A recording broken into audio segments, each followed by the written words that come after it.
નમસ્કાર દોસ્તો, સ્વાગત છે આપ સર્વનું તમારી પોતાની YouTube channel ocean coaching classes પર। મિત્રો, તારીખ 10/8/2024ના રોજ ધોરણ 5ની પર્યાવરણ વિષયની જે એકમ કસોટી છે તેની જે ઓરિજિનલ પ્રશ્ન બેંક છે તેનું સંપૂર્ણ સોલ્યુશન આપણે આ વિડીયોની અંદર જોવાના છે। મિત્રો, આપણી આ ચેનલ ઉપર આ પર્યાવરણની જે પ્રશ્ન બેંક છે તેના સંપૂર્ણ સોલ્યુશનની પીડીએફ પણ ઉપલબ્ધ છે। આ પીડીએફ મેળવવા માટેની લિંક તમને આ વિડીયોના ડિસ્ક્રિપ્શન બોક્સની અંદર મળી જશે। સાથે સાથે આપણા વોટ્સઅપ ગ્રુપમાં પણ જરૂરથી જોડાઈ જજો, જેથી કરીને આવનારી તમામ એકમ કસોટીઓના ઓરિજિનલ પ્રશ્ન બેંકના સોલ્યુશનની પીડીએફ તમને વોટ્સઅપ પર પ્રાપ્ત થતી રહે। ચાલો તો શરૂ કરીએ ધોરણ 5ની પર્યાવરણ વિષયની તારીખ 10/8/2024ના રોજની જે પ્રશ્ન બેંક છે તેનું સોલ્યુશન। પ્રશ્ન નંબર 1, યોગ્ય વિકલ્પ પસંદ કરી સાચો જવાબ લખો। એમાં પહેલો સવાલ, મનુષ્યને નીચેનામાંથી કેટલી સંવેદન ઇન્દ્રિયો હોય છે? તો જવાબ આવશે વિકલ્પ ડી 5। બીજું, નીચેનામાંથી કોને સ્પર્શેન્દ્રિય કહે છે? તો જવાબ આવશે વિકલ્પ સી ચામડી।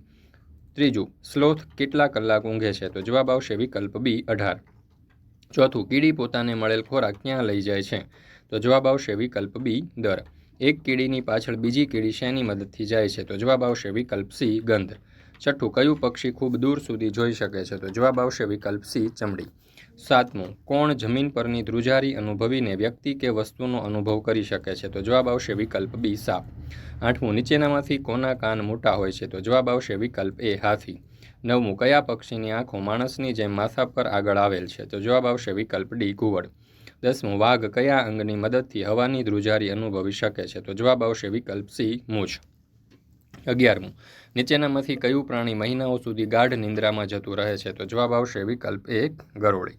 ત્યાર પછી છે 12મો સવાલ, પક્ષીઓ શેના વડે સાંભળે છે? તો જવાબ આવશે વિકલ્પ એ નાના છિદ્રો। 13મો સવાલ, નીચેનામાંથી કોના કાન જોઈ શકાય છે? તો જવાબ આવશે વિકલ્પ સી ચામાચીડિયું। 14મો સવાલ, સ્લોથ જોવામાં કોના જેવું લાગે છે? તો રીંછ જેવું।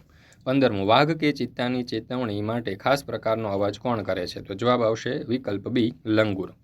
16મો સવાલ, કીડી કયા અંગની મદદથી ગંધ પારખી શકે છે? તો જવાબ આવશે વિકલ્પ ડી એન્ટેના। 17મો સવાલ, ઘુવડ કયા રંગો જોઈ શકે છે? તો જવાબ આવશે વિકલ્પ બી સફેદ અને કાળો। 18મો સવાલ, જીભની મદદથી કઈ સંવેદના પારખી શકાય છે? તો જવાબ આવશે વિકલ્પ બી સ્વાદ।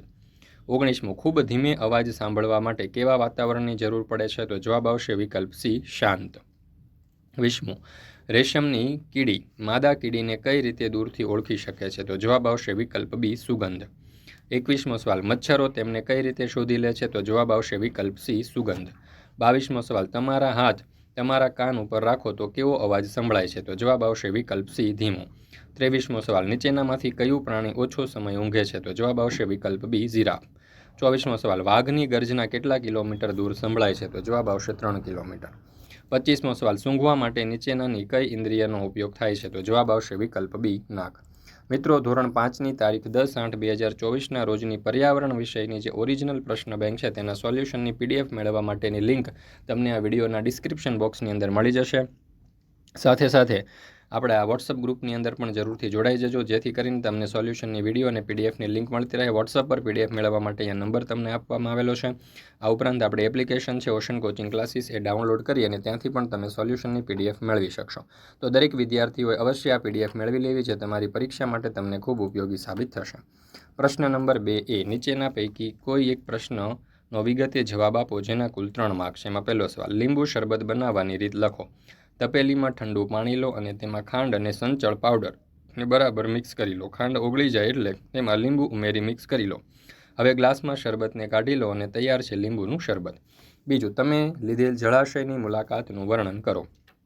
અમારી શાળામાંથી કાંકરિયા તળાવની મુલાકાત યોજાઈ હતી।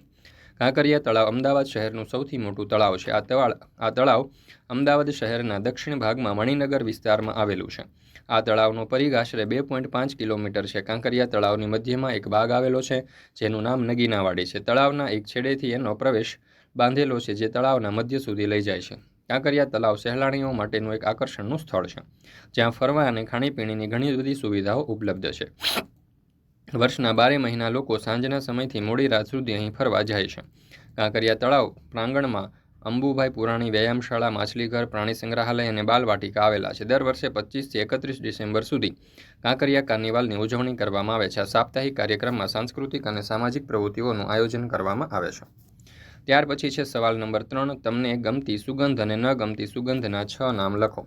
તો જો મને ગમતી સુગંધ, તો એમાં આવશે ગુલાબ અને મોગરાના ફૂલની સુગંધ, અત્તરની સુગંધ, સ્વાદિષ્ટ ભોજનની સુગંધ, ભીની માટીની સુગંધ, અગરબત્તી અને પેટ્રોલની સુગંધ. મને ન ગમતી હોય તો ગંદા કચરાની, છાણની, ખુલ્લી ગટરની, ગેસની, માછલીની અને વાસી ખોરાકની. ત્યાર પછી ચોથો સવાલ, કૂતરાની વિશિષ્ટ શક્તિઓ વિશે લખો. તો કૂતરા સૂંઘીને તેમનો રસ્તો પોતાની જાતે બનાવે છે. તેમના રસ્તામાં બીજો કોઈ કૂતરો આવે તો તેના પેશાબ અને મળની ગંધથી તે જાણી શકે છે. પાંચમો સવાલ, સૂંઘીને ઓળખી શકાય તેવી 6 વાનગીઓ. તો અડદિયો, પાઉંભાજી, ખીચડી, મેગી, મકાઈ અને પાસ્તા. પ્રશ્ન નંબર 2 બી, નીચેનામાંથી કોઈ પણ એક પ્રશ્નનો જવાબ આપો. એમાં પહેલું, એક વૃક્ષમાંના નામે અભિયાન અંતર્ગત એક સૂત્ર બનાવો. તો અહીંયા આવશે કે આવો એક પેડ માં કે નામ વાવીએ, ગુજરાતને નંદનવન બનાવીએ. બીજું, પક્ષીને લગતું જોડકણું બનાવો. ટહુકતીએ આંબા ડાળે બચ્ચા ઉછેરતી કાગળના માળે, કાળા રંગે બહુ કામળગારી, મીઠા ગીત ગાતી અલગારી. તો જવાબ આવશે કોયલ. ત્રીજું, પક્ષીઓના કાન કેમ જોઈ શકાતા નથી? તો આપણે પક્ષીઓના કાન સરળતાથી જોઈ શકતા નથી, કારણ કે તેમને કાન તરીકે નાના છિદ્ર હોય છે, જે પીછાથી ઢંકાયેલા હોય છે. ચોથો સવાલ, એક વ્યક્તિને ગમતી સુગંધ બીજી વ્યક્તિને શા માટે ગમતી નથી? તો એક વ્યક્તિને ગમતી સુગંધ બીજી વ્યક્તિને ગમતી નથી, તે માટે નીચે મુજબના કારણ હોઈ શકે. સુગંધ ગમવી કે ન ગમવી તે વ્યક્તિની બાબત છે. પોતાની વ્યક્તિની કોઈ પણ વસ્તુ આપણને બહુ ખરાબ ન પણ લાગે, જ્યારે અન્ય કોઈ વ્યક્તિ તે જ વસ્તુ આપણને ન પણ ગમે. જે વ્યક્તિ કે વસ્તુ પ્રત્યે આપણને પ્રેમ કે લાગણી છે, તેની ખરાબ ગંધ પણ આપણને એટલી ખરાબ નથી લાગતી જેટલી બીજાને ખરાબ લાગે. પાંચમું, આપણી ભાષા કયા કયા પ્રાણીઓ સમજી શકે છે? તો આપણી ભાષા કૂતરો, પોપટ, બિલાડી, ગાય, બકરી, બળદ જેવા પાલતુ પ્રાણીઓ સમજી શકે છે. પ્રશ્ન નંબર 3 એ, નીચે આપેલા પ્રાણીઓની બે ઉપયોગિતા લખો.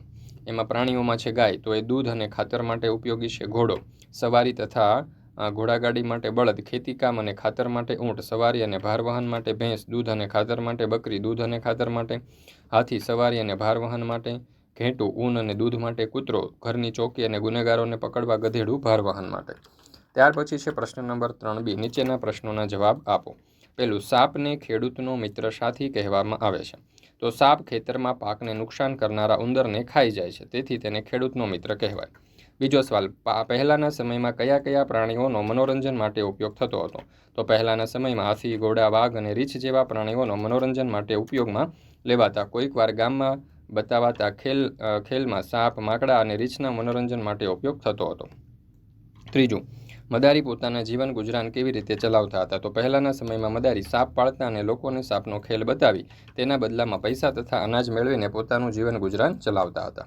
ચાલો, ત્યાર પછી ચોથો સવાલ, સાપના દંશ સમયે વ્યક્તિને કઈ પ્રાથમિક સારવાર આપશો? તો સાપ કરડે ત્યારે દર્દીને ખાટલામાં કે પથારીમાં સુવડાવો.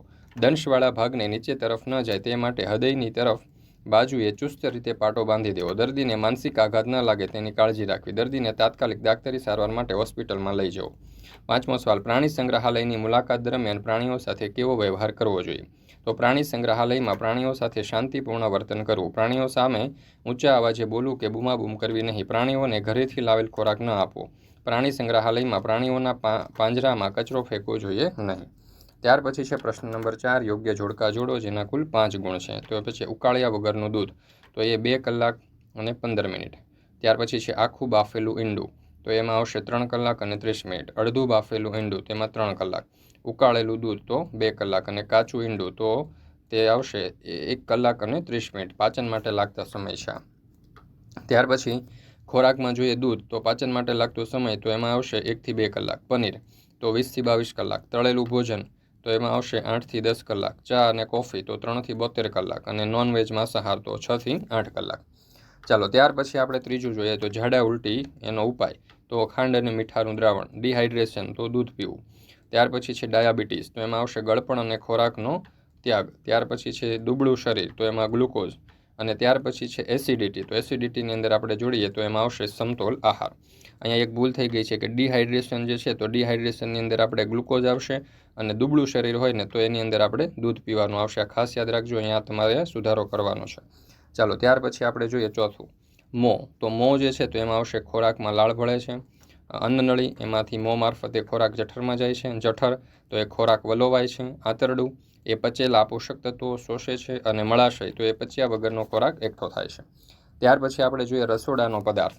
એમાં હળદર તો એ ઘા ઉપર લગાવવા. મીઠું અને ખાંડ તો એ ઝાડા ઉલટીના ઉપચાર માટે. હિંગ તો એ વાયુ અને કફને સંતુલન કરે છે. ડુંગળી એ લૂસી બચવા માટે, અને લવિંગ એ દાંતનો દુખાવો મટાડે છે. ચાલો ત્યાર પછી આપણે જોઈએ પ્રશ્ન નંબર 5. નીચે આપેલા વિભાગો પૈકી કોઈ પણ એક વિભાગ પસંદ કરી અને તેનો જવાબ લખો. ચાલો અહીંયા આપણે તફાવત લખવાનો છે, ખોરાકનો બગાડ અને ખોરાકનું બગડવું. તો ખોરાકનો બગાડ કોને કહેવાય? તો ખોરાક વાસી હોય કે અન્ય કારણોસર ખાવા લાયક ન રહે તેને ખોરાકનું બગડવું કહે છે. હવે ખોરાકનો બગડવું, તો ખોરાક વાસી હોય કે અન્ય કારણોસર ખાવા લાયક ન રહે તો તેને ખોરાકનું બગડવું કહે છે. અહીંયા પણ એક ખાસ ધ્યાન રાખવાનું છે કે આ ખોરાકનું બગડવું છે અને આ બાજુ જે છે તે ખોરાકનો બગાડ છે. અહીંયા ખોરાકનું બગડવું અને આ ખોરાકનો બગાડ. તો ખોરાક વપરાયા વિના પડી રહે અને તેનો ફેંકી દેવો પડે તો તેને ખોરાકનો બગાડ કહે છે. ખોરાકનું બગડવું એ પણ ખોરાકનો બગાડ જ છે, અને ખોરાકના બગાડને ખોરાકનું બગડવું એમ કહી શકાય નહીં. ચાલો ત્યાર પછી બીજો સવાલ. પાપડ બનાવવા કઈ કઈ વસ્તુઓની જરૂર પડે છે? તો ઘઉંના પાપડ બનાવવા ઘઉંનો લોટ, ચોખાનો લોટ, મીઠું, મરચી, પાણી, જીરું, ખાવાનો સોડા વગેરે વસ્તુઓની જરૂર પડે. ત્યાર પછી છે કાચી કેરીનો ઉપયોગ શું શું બનાવવા માટે થાય છે? તો કાચી કેરીનો ઉપયોગ કેરીનું અથાણું, ચૂંદો, કેરીનું કચુંબર, કેરીનો મુરબ્બો, બાફેલો, કેરીનું શાક વગેરે બનાવવા માટે થાય છે. ચાલો ત્યાર પછી છે વિભાગ બી. તમે બજારમાંથી વસ્તુ ખરીદો છો ત્યારે તમે પેકેટ પર તમારે શું જોવું વિચારવું જોઈએ? મારે બજારમાંથી કોઈ વસ્તુ ખરીદવી હોય તો નીચેની બાબતો પેકેટ પર જોવી જોઈએ, વાંચવી જોઈએ. પહેલું, પેકેટની વસ્તુ ક્યારે બની છે તેની તારીખ કે માસ અને વર્ષ, વસ્તુની કિંમત, વસ્તુનું કુલ વજન, વસ્તુ ક્યાં સુધી વાપરી શકાય તેની તારીખ કે માસ, વર્ષ, સમાપ્તિની તારીખ, વસ્તુ કયા કયા પદાર્થોની બનેલી છે અને ઉત્પાદક તથા બ્રાન્ડનું નામ. ત્યાર પછી છે બીજું, ખરા ખોટા લખો. એમાં પહેલું, દહીં 2 દિવસ સુધી સારું રહી શકે, તો ખરું. બગડેલો ખોરાક ખાવાથી બીમાર પડાતું નથી, તો જવાબ આવશે ખોટું. ત્યાર પછી છે વિભાગ સી. તમારા રસોડામાં જોવા મળતા ખોરાકના નામ. 2-3 દિવસમાં બગડી શકે તેવા, તો દૂધ, બ્રેડ અને રાંધેલો ખોરાક. 1 અઠવાડિયા સુધી રાખી શકાય, તો બટાકા, ડુંગળી, કેક અને મીઠાઈ. 1 મહિના સુધી બગડે નહીં તેવો, તો અથાણું, લોટ, ખાંડ અને તેલ. મને ઓળખો. મને ફળનો રાજા કહે છે, તો જવાબ આવશે કેરી. ત્યાર પછી છે ખાલી જગ્યા પૂરો. એમાં ખોરાક ખાલી જગ્યા ઋતુમાં જલ્દી બગડી જાય છે, તો ઉનાળો. નીચે આપેલ ખાદ્ય પદાર્થોનું વર્ગીકરણ. ચાલો તો એમાં આજે જ ખાઈ શકાય તેવા ખોરાક, તો રોટલી, દાળ ભાત, બટાકા પૌવા. આવતીકાલ સુધી ખાઈ શકાય તેવા ખોરાક, તો ચટણી. 1 મહિના સુધી ખાઈ શકાય તેવો ખોરાક, તો કેરીનું અથાણું અને કેળાની વેફર. ત્યાર પછી છે બીજું, એક વાક્યમાં જવાબ આપો. તમારા ઘરે કયા કયા અથાણા બનાવવામાં આવે છે? તો અમારા ઘરે કેરીનું, ગુંદાનું, કેવડાનું, મેથી ચણાનું, ગાજરનું, આમળાનું વગેરે. તમારા ઘરમાં કઈ કઈ વસ્તુઓ પાકી કેરીમાંથી બનાવાય છે? તો અમારા ઘરે પાકી કેરીમાંથી કેરીનો રસ, કેરીના પાપડ, કેરીનું શરબત, મેંગો આઈસ્ક્રીમ વગેરે. ત્યાર પછી વિભાગી. તમને ભાવતું અથાણું, ચટણી કે વેફર બનાવવાની રીત લખો. તો વાનગીનું નામ છે કેરીનું ગળ્યું અથાણું. સામગ્રી એમાં જોશે રાજાપુરી કેરી, ગોળ, સરસવનું તેલ, રાઈના કુરિયા અને મેથીના કુરિયા, ખારેક, મરચું, હળદર, હિંગ, મીઠું, તજ, મરી અને લવિંગ. બનાવવાની રીત. તો અહીંયા બનાવવાની રીત આપણે દર્શાવી છે, તમે જોઈ શકો. રાજાપુરી કેરીને ધોઈને છાલ સાથે ટુકડા કરવા, ગોટલાથી નજીક ચારે બાજુ કાપવી, તેમાં મીઠું, હળદર નાખી 2 દિવસ રહેવા દેવું, પછી ટુકડા સૂકવવા માટે કપડા ઉપર પહોળા કરવા, એક કથરોટમાં વચ્ચે મીઠું, તેના ફરતે મેથીના દાણા, મેથીની દાળ, પછી રાઈના અને મેથીના કુરિયા, તેને ફરતે સહેજ મરચું, હળદર, હિંગ નાખવા, સરસવનું તેલ ગરમ કરી કથરોટમાં વચ્ચે નાખવું, બધો મસાલો ભેગો કરો. મસાલો ઠંડો પડે એટલે ગોળનો ભૂકો, મરચું, તજ, મરી અને કેરીના ટુકડા નાખવા. અઠવાડિયા સુધી હલાવતા રહેવું અને પછી બરણીમાં ભરવું. મીઠા હળદરનું જે પાણી રહે તેમાં ખોરાકને ડીટિયા કાઢીને નાખવા. બરાબર ફૂલી જાય એટલે ઠળિયા કાઢી અને ઊભી ચીર કરી અને અથાણામાં નાખવા. ત્યાર પછી છે પ્રશ્ન નંબર 2, ખરા ખોટા લખો. એમાં પહેલું, પેકેટ પરનું લાલ નિશાન શાકાહારી વસ્તુ દર્શાવે છે, તો ખોટું. ભાત 1-2 દિવસ સારા રહી શકે તે માટે ભીનાશવાળા કપડામાં વીંટાળીને રાખવા જોઈએ, તો જવાબ આવશે ખોટું. દોસ્તો, આપણે અહીંયા આજે આ એકમ કસોટી છે તેનું સંપૂર્ણ સોલ્યુશન પૂર્ણ કરીએ છીએ. ફરી મળીશું આપણે એક નવી એકમ કસોટીના સંપૂર્ણ સોલ્યુશન સાથે. મિત્રો, આપણી આ ચેનલ ઉપર અત્યાર સુધીની જેટલી પણ એકમ કસોટીઓ લેવાય છે તે અને હવે પછીની જેટલી એકમ કસોટી આવશે તેના સંપૂર્ણ સોલ્યુશનના વિડીયો અને PDF જે છે તે મેળવવા માટેની લિંક તમને નીચે ડિસ્ક્રિપ્શન બોક્સની અંદર મળી જશે, તો જરૂરથી તેનો અભ્યાસ કરી લેજો. સાથે સાથે આપણા WhatsApp ગ્રુપની અંદર પણ જોડાઈ જજો.